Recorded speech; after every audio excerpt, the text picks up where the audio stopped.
Kita berdoa. Kasih karunia dan damai sejahtera bagimu dari Allah Bapa kita dan Kristus Yesus menyertai kamu. Amin. Bapak, Ibu, dan saudara-saudari yang dikasihi oleh Tuhan kita Yesus Kristus, firman Tuhan bagi kita dalam ibadah pertangyangan tertulis dalam kitab Mazmur pasal 5 ayat 8 sampai ayat 13. Demikian. Tetapi aku berkat kasih setiamu yang besar, aku akan masuk ke dalam rumahmu, sujud menyembah ke arah bait-Mu yang kudus dengan takut akan Engkau. Tuhan, tuntunlah aku dalam keadilan-Mu karena seteruku. Ratakanlah jalan-Mu di depanku. Sebab perkataan mereka tidak ada yang jujur. Batin mereka penuh kebusukan. Kerongkongan mereka seperti kubur ternganga. Lidah mereka merayu-rayu. Biarlah mereka menanggung kesalahan mereka, ya Allah. Biarlah mereka jatuh karena rancangannya sendiri. Buanglah mereka karena banyaknya pelanggaran mereka, sebab mereka memberontak terhadap Engkau. Tetapi semua orang yang berlindung padamu akan bersukacita. Mereka akan bersorak-sorai selama-lamanya karena Engkau menaungi mereka. Dan karena Engkau akan bersukaria orang-orang yang mengasihi nama-Mu. Sebab Engkaulah yang memberkati orang benar, ya Tuhan. Engkau memagari dia dengan anugerah-Mu seperti perisai. Demikian firman Tuhan. Bapak, Ibu, dan saudara-saudari yang dikasihi oleh Tuhan Yesus Kristus, tempat perlindungan yang membawa sukacita hanyalah Tuhan. Jadi tempat berlindung, kepada siapa kita berlindung, itu sangat menentukan sukacita kita. Maka jangan berlindung kepada hal-hal yang salah. Jangan berlindung kepada hal-hal yang tidak tepat atau tidak benar. Ada banyak alasan untuk tidak bersukacita dalam hidup zaman ini. Misalnya karena masalah berat, pergumulan-pergumulan berat, sakit penyakit, masalah-masalah yang terjadi dalam kehidupan keluarga, ekonomi, dan kebutuhan hidup, serta sulitnya mencari pekerjaan atau mendapatkan sesuatu yang kita harapkan. Membuat orang sehingga banyak kehilangan sukacita di tengah-tengah kehidupan di dunia ini. Akhirnya harapannya dikendalikan oleh rasa takutnya, rasa khawatirnya, rasa cemas, dan rasa putus asanya. Pertanyaannya, masih bisakah kita bersukacita di tengah pergumulan yang serba sulit yang terjadi dalam kehidupan kita? Masih mampukah kita bersukacita di tengah banyaknya problematika yang terjadi dalam kehidupan kita? Masih sanggupkah kita memanggil nama Tuhan dan berseru kepadanya di atas semua pergumulan dan persoalan hidup itu?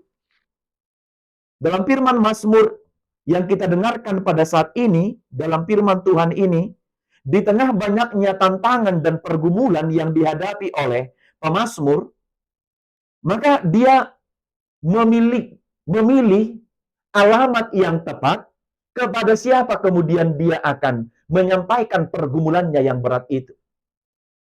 Dia memilih kepada siapa dia berlindung. Dia sangat tepat untuk memilih kepada siapa dia hendak percaya di atas dari segala pergumulannya yang berat itu. Maka dia datang kepada Tuhan dalam doanya ketika pagi-pagi benar. Ini adalah waktu yang tepat baginya untuk menyampaikan pergumulan atas persoalan-persoalan kehidupan yang dialami oleh pemazmur, dalam hal ini Daud. Dia datang ke rumah Tuhan, dia berdoa di sana, dia bermazmur di sana, dia menyampaikan seluruh pergumulan hatinya, pergumulan kehidupannya kepada Tuhan. Pemazmur mengaku bahwa begitu banyak pergumulan berat yang dia hadapi. Begitu banyak tantangan yang dia alami. Banyak orang-orang yang tidak suka dengan dia. Bahkan ada yang hendak melenyapkan nyawanya, hendak membunuh dia dan mematikan dia. Bahkan ada orang yang akan menghilangkan apa yang dia punya, termasuk yang paling berharga itu sendiri adalah nyawanya. Jadi di tengah pergumulan yang berat itu, dia tahu kepada siapa dia akan berharap. Kepada siapa dia akan berserah tanpa harus menyerah. Maka dia tahu siapa yang akan dia percaya dan dia andalkan. Dalam hal ini dia berserah kepada Tuhan. Walau banyak si jahat hendak mencelakakan nyawanya, orang-orang sombong banyak, orang-orang yang tinggi hati, orang-orang pembohong, namun dia tetap memilih untuk percaya kepada Tuhan dan menyampaikan pergumulannya itu kepada Tuhan. Banyak orang yang tidak suka dengan dia. Walaupun sebenarnya Daud itu melakukan hal-hal yang benar. Tetapi ketika kita melakukan yang benar, tidak semua orang peduli dan setuju dengan kebenaran yang kita kerjakan. Ketika seseorang melakukan kebenaran, itu bisa saja dibenci. Maka melakukan kebenaran itu terkadang tidak gampang karena kita mendapat tantangan dari orang-orang yang tidak suka dengan perbuatan kita itu. Tetapi kalau orang lain tidak suka dengan semua itu, Tuhan pastilah membela kita ketika kita melakukan hal-hal yang benar dan hal-hal yang baik dalam kehidupan kita ini. Jadi di tengah kehidupan itu, Daud melihat banyak orang-orang yang congkak, yang tinggi hati, pembohong, yang mau mencelakakan nyawanya. Tetapi satu hal yang dia lakukan adalah berserah dan memohon kepada Tuhan. Sebab Tuhanlah yang menjadi tempat perlindungan baginya. Semua pergumulannya itu dan rencana niat-niat busuk dari orang-orang yang membenci dia itu hanya dia bawa ke dalam doa. Dia sampaikan, dia serahkan kepada Tuhan dalam doa-doanya bahwa ada orang yang membencinya. Dan dia tahu Tuhan akan menjawab doanya. Sebab Tuhan pun sangat membenci kejahatan. Maka Daud itu percaya kalau dia itu didengarkan doanya oleh Tuhan. Bapak, Ibu, dan Saudara, sebenarnya Daud sebagai seorang raja bukan berarti tidak memiliki pasukan yang banyak. Bahkan dalam firman di firman yang lain kita dengarkan bahwa dia mempunyai banyak sekali pasukan. Untuk membalaskan sakit hati yang ada dalam hatinya, dalam pikirannya, sebenarnya dia mampu tinggal mengerahkan pasukan-pasukannya itu untuk menghabisi orang-orang yang membenci dia, sebenarnya gampang. Lagian dia punya kuasa. Lagian dia juga punya segalanya. Dia punya pasukan yang banyak. Untuk menghabisi orang-orang yang membenci dia atau orang-orang yang sedang untuk menghilangkan nyawanya, sebenarnya itu bisa kejahatan dibalas dengan yang jahat. Dia bisa menyuruh beberapa dari pasukannya itu untuk memusnahkan, mematikan orang-orang yang berencana busuk terhadap dia. Tetapi Daud tidak memilih hal itu. Kenapa? Karena dia tahu Tuhanlah yang akan membela dia dalam segala pergumulannya. Tuhanlah yang berpihak kepada dia dan berada tetap bersama-sama dengan dia dalam pergumulannya yang berat itu. Itu sebabnya Mazmur ini merupakan ratapan yang berbentuk doa kepada Tuhan. Jadi dalam doanya pemazmur menyampaikan semua pergumulannya kepada Tuhan. Dia dengan ratapannya menyampaikan semua hal sulit yang dihadapi, pergumulan yang dihadapi ke hadapan Tuhan. Namun di dalam iman, dia percaya bahwa Tuhan yang akan menolong dan Tuhan yang akan menyertai pemazmur atas apa yang dialaminya. Terlebih terhadap musuh yang mengintai nyawanya. Dia tahu bahwa Tuhan juga sangat membenci kejahatan.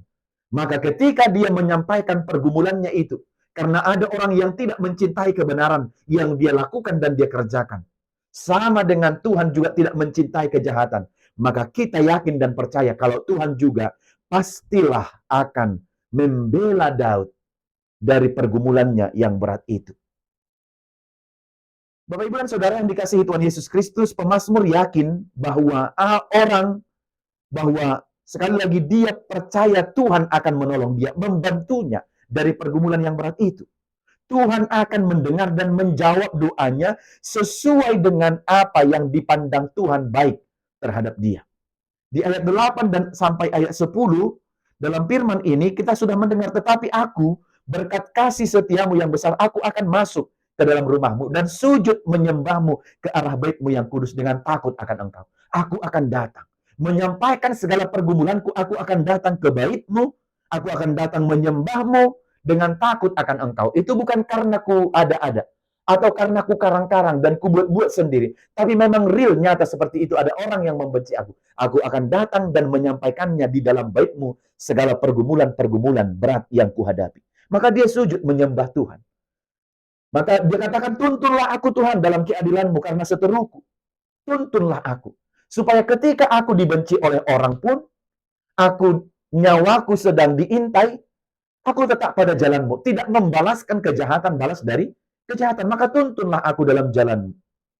Dan yang sudah sangat memprihatinkan dan sangat mengerikan dalam kehidupan saat itu adalah ayat 10.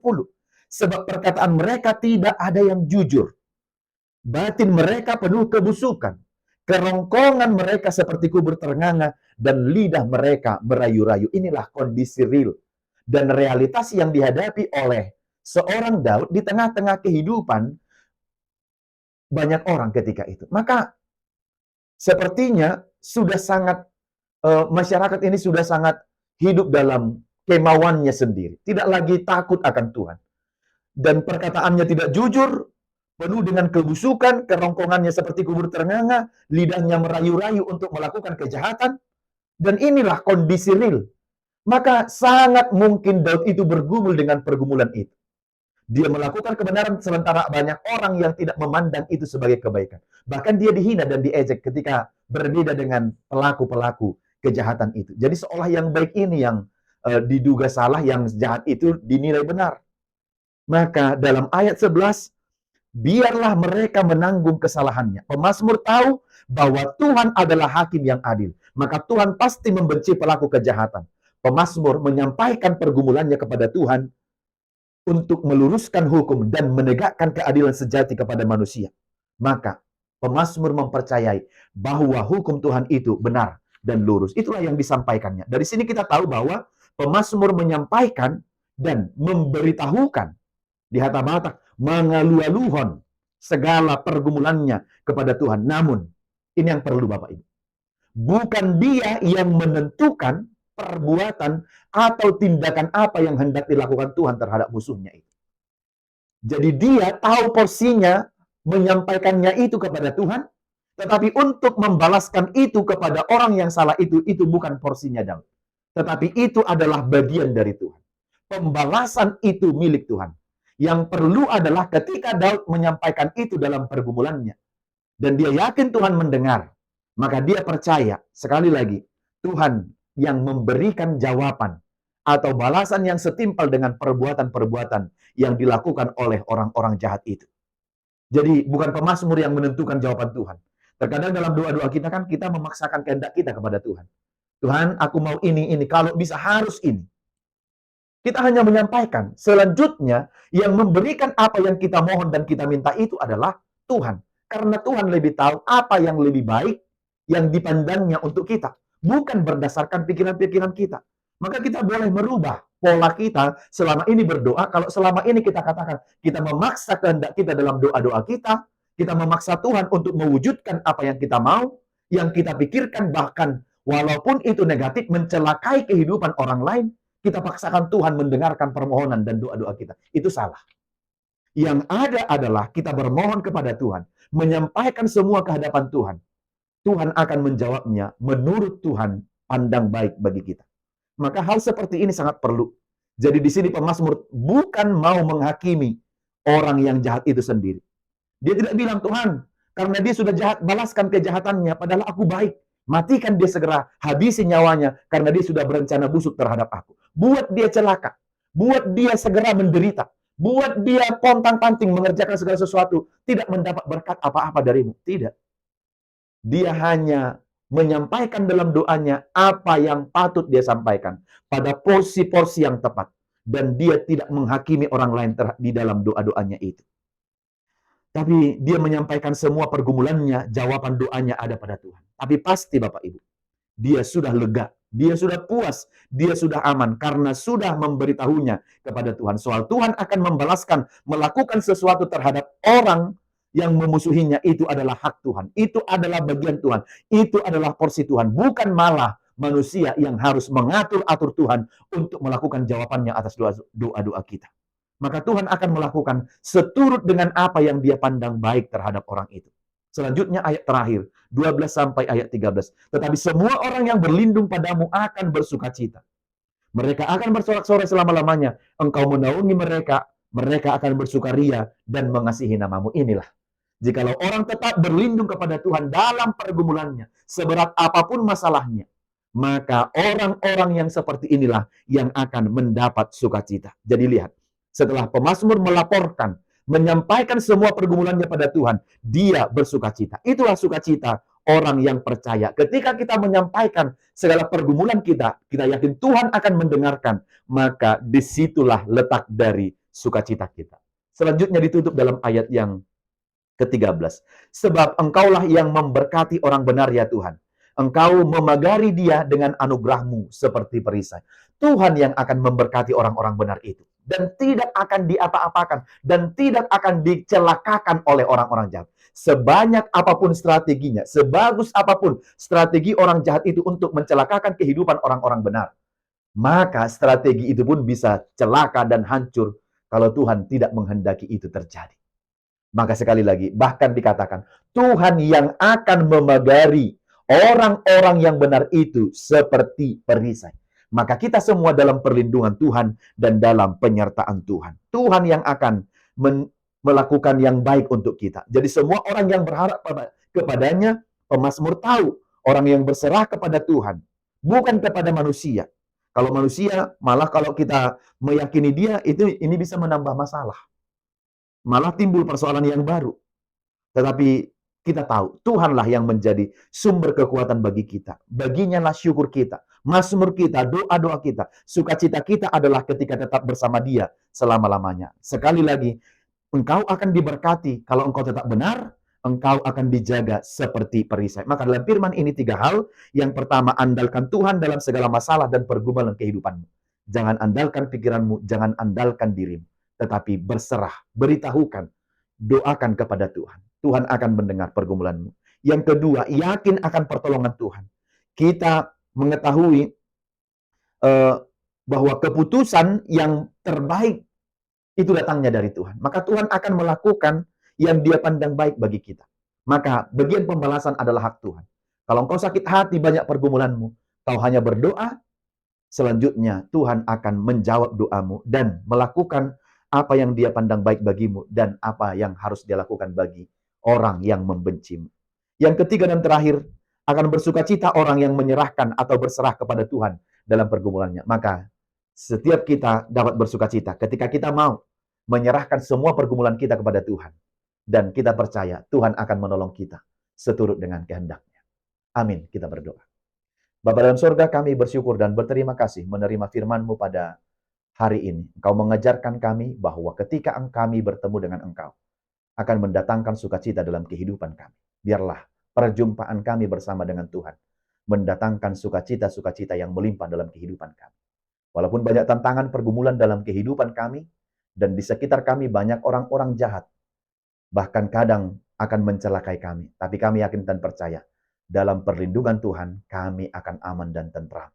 Itulah yang kami yakin dan percaya. Sehingga kami tetap berlindung kepadamu, yakin dan percaya kepadamu. Sebab Engkaulah sumber pertolongan dan kekuatan kami sampai selama-lamanya. Terpujilah namamu, dalam nama Yesus Kristus kami berdoa dan bersyukur. Amin.